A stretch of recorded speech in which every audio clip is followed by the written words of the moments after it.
نبی صلی اللہ علیہ وسلم نے عورت کو محرم کے بغیر سفر کرنے سے منع کیا ہے. اس میں اتنی بات تو ہم بھی مانتے ہیں, اس کی وجہ تھی فتنہ, کیونکہ پہلے زمانے میں جنگلوں کا سفر بھی آ رہا ہے, صحراؤں کا سفر بھی آ رہا ہے, عورت کے ساتھ کوئی مرد نہیں ہوگا تو اس کی عزت اچھلنے کا خطرہ ہے. اس لیے نبی نے فرمایا 1 دن اور 1 رات کا سفر, یا اور ایک دوسری حدیث میں 3 دن اور 3 رات کا سفر کوئی عورت محرم کے بغیر نہ کرے.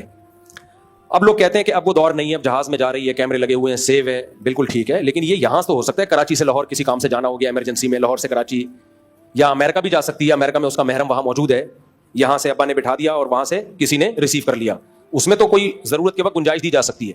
عمرے میں ایسا نہیں ہوتا, حج میں ایسا نہیں ہوتا, یہاں سے اڑی وہاں پہنچ گئی, 10 سے 15 دن اسٹے کرنا پڑتا ہے. کسی اجنبی ملک میں اتنا لمبا اسٹے جوان عورت کا محرم کے بغیر, اس میں یہ کہنا کہ فتنے کا اندیشہ نہیں ہے, یہ حالات سے ناواقفیت کی دلیل ہے. اچھا, لوگ مثال دے رہے ہوتے ہیں فلاں کی بیٹی گئی تھی, جوان لڑکی ہے, وہ تو صرف حج عمرہ نہیں بلکہ وہ تو 4 سال یورپ کی یونیورسٹی میں پڑھ کے آ گئی, اسے تو کچھ نہیں ہوا, اور مولوی لوگ کہتے ہیں فتنے کا اندیشہ ہے. دیکھو, فتنے کا اندیشے کا مطلب کیا ہے؟ خطرہ ہے, یقینی تھوڑی ہوتا ہے فتنہ. کسی علاقے میں چرس بٹ رہی ہو, آپ اپنے بچوں کو وہاں جانے سے روکو گے نا؟ کیا خیال ہے؟ اب کوئی کہہ رہا ہے نہیں میرا بچہ تو گیا تھا, کوئی چرس نہیں لی اس نے, چرسیوں سے دوستیاں بھی لگائیں, راتیں بھی گزاری, چرس نہیں پی. آپ کہیں گے بھائی یہ ہو گیا, ونس اپون اے ٹائم ایسا بھی ہو جاتا ہے, لیکن خطرہ تو ہے نا, تو ہم کیوں رسک لیں بھائی؟ تو اسلام میں بہت سارے احکام کا مدار فتنے پر نہیں ہے, فتنے کے خطرے پر ہے, خطرہ موجود ہے. ورنہ بہت ساری بے پردہ عورتیں ہیں, ان کی عزتیں محفوظ, آج تک کسی نے ان کو نہیں چھیڑا. بہت ساری بے پردہ ہیں, تو کیا بے پردگی کی اجازت ہو جائے گی؟ یہی کہا جائے گا نہیں چھیڑا, خطرہ تو ہے نا, خطرہ تو ہے. تو خطرے کی بیس پہ بہت ساری لڑکیاں جاتی ہیں, عمرہ کر کے آ جاتی ہیں, کچھ نہیں ہوتا. بہت ساری جاتی ہیں یورپ امریکہ یونیورسٹیوں میں 4 سال ہاسٹل میں رہتی ہیں, کچھ نہیں ہوتا. لیکن بہت ساریوں کو بہت کچھ ہوتا بھی اسی وجہ سے, اگر وہ گھر میں رہتی ہیں تو نہ ہوتا یہ سب کچھ. تو شریعت نے فتنے پر مدار نہیں رکھا, فتنے کے خطرے پر مدار رکھا ہے. تو حج اور عمرے میں بہت ٹائم گزارنا پڑتا ہے, اجنبی ملک ہے, اجنبی کنٹری ہے, سارے اجنبی لوگ ہیں, تو بہت خطرہ ہوتا ہے ٹاکرا ہو جائے. دوستیاں جہازوں میں ہو جاتی ہیں, دوستیاں بیٹھے بیٹھے دوستیاں ہو جاتی ہیں, بڑے اسکینڈل چلتے ہیں پھر. تو اس لیے اتنی تو گنجائش ضرورت کے وقت دی جا سکتی ہے, یہاں سے وہاں جا رہی ہیں, وہاں سے یہاں آ رہی ہیں, لیکن کسی دوسرے کنٹری میں اتنے ٹائم کے لیے اسٹے کرنا محرم کے بغیر, اس کی بالکل اجازت نہیں. ہاں, بوڑھی عورتیں مستثنا ہے, تو بوڑھی عورتوں وہ بغیر محرم کے جا سکتی ہیں. اب بوڑھی کون ہے تو ہم کوئی ایج نہیں بتاتے, جو عورت کہہ دے کہ میں بوڑھی ہوں وہ چلی جائے. السلام علیکم. وہ مر جائے گی. ہماری جاننے والی ایک خاتون اس چکر میں مر گئی, ڈاکٹر کو اپنی عمر ہی نہیں بتاتی تھی. صحیح 35 سال کے بعد انہوں نے بتانا چھوڑ دیا.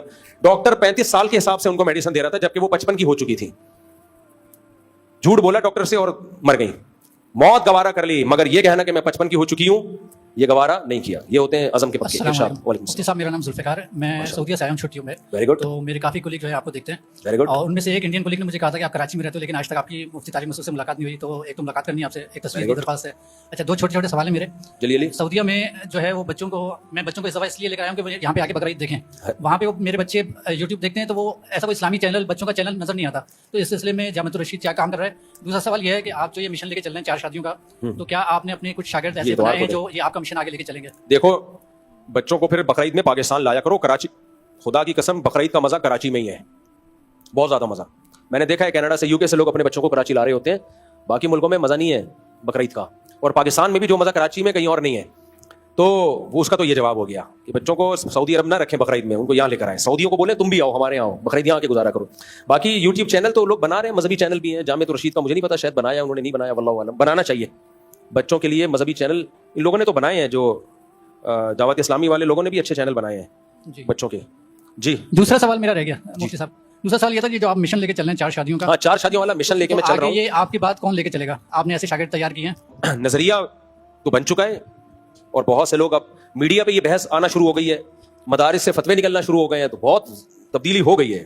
اب جو لوگ کریں گے تو ظاہر ہے ان کی نسلوں میں یہ کام جاری ہوگا نا, تو ہو چاہیے چل پڑا ہے. اب یہ وہ کیا ہے, پھونکوں سے یہ چراغ بجھایا نہ جائے گا, بچوں کی پیدائش کو روکا نہ جایا جائے گا. 19 کے بعد 19 ہوئے تو شرم تو آئے گی نا. کچھ لوگ تو مذاق اڑا رہے ہیں, یہ دیکھو مولویوں کا اس کے علاوہ کوئی کام ہی نہیں ہے, لیکن بہت سے شرمندہ بھی ہو رہے ہیں کہ یار ہماری صحت مفتی صاحب سے زیادہ اچھی ہے, ہمارے پاس مفتی صاحب سے زیادہ پیسہ ہے, ہم ابھی مفتی صاحب سے زیادہ ینگ ہیں, اور کوئی رپورٹ ہی نہیں ہے.